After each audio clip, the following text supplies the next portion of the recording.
હાર્દિક પંડ્યાની કપ્તાની સારી હતી?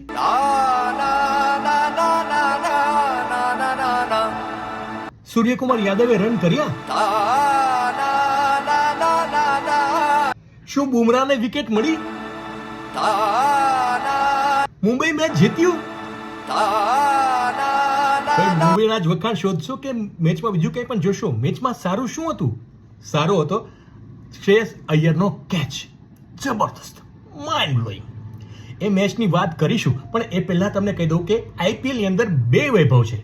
એક વૈભવ જેણે 5 ઇનિંગમાં 200 રન કર્યા છે અને બીજો વૈભવ છે જેણે 4 ઇનિંગમાં 192. હવે તમે કહેશો કે ભાઈ અનિરુદ્ધ કઈ ભૂલ થાય છે, 192 વૈભવ આવું કોઈ છે જ નહીં. છે, પણ એ બોલર છે.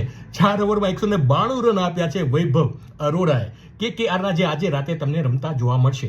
બાકી ગઈકાલની મેચની વાત કરીએ તો મુંબઈ ઇન્ડિયન્સ, હાર્દિક પંડ્યાએ તો કીધું મને કઈ સમજાતું નથી, એ સબ કેસે હો ગયા, મુકાભાઈને હું શું જવાબ આપીશ.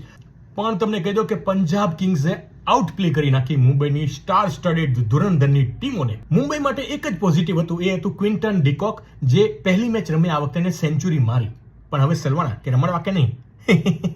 હવે થોડા પંજાબના વખાણ કરી લે ભાઈ, શું વાંધો છે? જ્યારથી શ્રેયસ અય્યર પંજાબ સાથે જોડાયા છે ચાંદી થઈ ગઈ છે.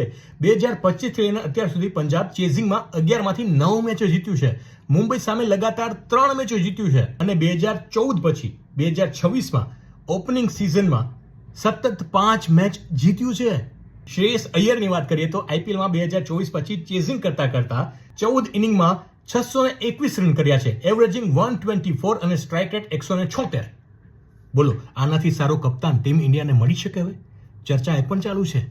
પંજાબ વાનખેડેમાં સૌથી વધારે મેચીસ જીત્યા છે અને પીબીકેએસ મુંબઈ સામે સૌથી વધારે આઈપીએલમાં મેચીસ જીત્યા છે, ચેન્નઈને ઓવરટેક કરીને.